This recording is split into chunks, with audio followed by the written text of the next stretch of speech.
Bonjour à toutes et à tous, bienvenue sur ma chaîne. Aujourd'hui, plus rien à regarder avec le film Inside Man. Inside Man est réalisé par Spike Lee et est sorti en 2006. Alors Spike Lee a fait quelques films qui valent quand même le détour, comme Malcolm X ou encore La 25e heure. Dans ce film, comme acteur connu, on retrouve donc Denzel Washington, Clive Owen, Jodie Foster, Christopher Plummer et William Dafoe. C'est à peu près en gros les acteurs qui sont connus dans ce film. Alors que raconte ce film? Des braqueurs menés par Clive Owen prennent d'assaut une des plus grandes banques de Manhattan de la ville de New York. Ils bloquent l'entrée de la banque et commencent à prendre des otages. La police arrive sur les lieux et l'inspecteur Kay Fraser, alias Denzel Washington, est chargé de la négociation avec les braqueurs. À partir de là, une série d'événements vont arriver et le braquage ne va pas se dérouler comme prévu, ni du côté des policiers, ni du côté des braqueurs. Je m'arrête ici pour éviter de vous spoiler le film. Ça serait vraiment dommage. Alors pourquoi voir ce film? Déjà, un scénario qui paraît simple à première vue, mais qui devient hyper complexe au fil du film. Donc assez sympa à découvrir. Ensuite, les acteurs jouent vraiment bien, que ce soit Denzel Washington ou Clive Owen, ils dégagent vraiment quelque chose qui rend un petit truc à ce film. Il n'y a pas trop d'action, il ne faut pas s'attendre à un film d'action de ouf, mais cela suffit pour tenir en haleine le spectateur. Hein. Donc je vous conseille ce film. Après, on a une Jodie Foster qui joue vraiment bien aussi son rôle, j'ai vraiment bien apprécié.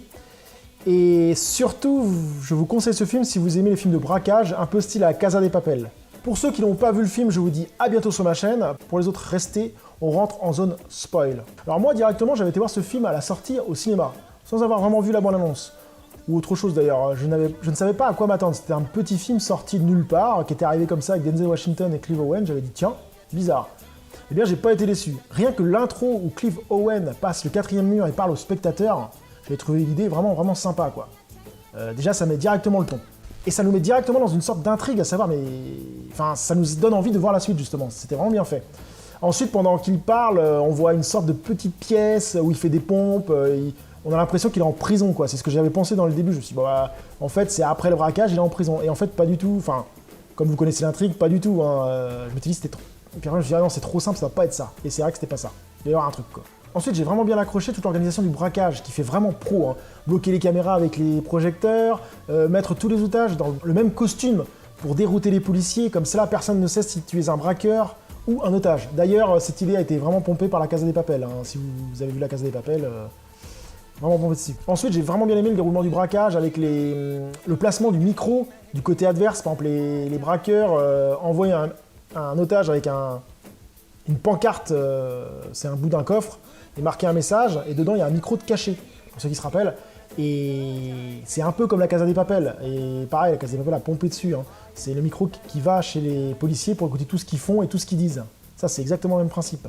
Et après, les braqueurs qui gagnent du temps, en leur demandant des trucs un peu farfelus, pendant hyper longtemps, pareil, la Casa de Papel a pompé ça aussi, dessus. Hein. Et la Casa de Papel a pompé certaines choses quand même sur ce film. Je pense que le gars qui a fait la Casa de Papel, il a vu ce film. À moins que ce soit une grosse coïncidence. Et le tout embriqué dans une histoire qui paraît simple, mais qui devient beaucoup plus complexe. Car les braqueurs sont pas là pour le braquage, mais pour l'argent, mais ils sont là pour un casier. Un casier où dedans il y a des diamants intraçables et des documents qui incrémentent un des hommes les plus puissants de New York, voire des États-Unis, qui a fait sa fortune sur les nazis. Ça, je trouvais vraiment ça vraiment bien fait.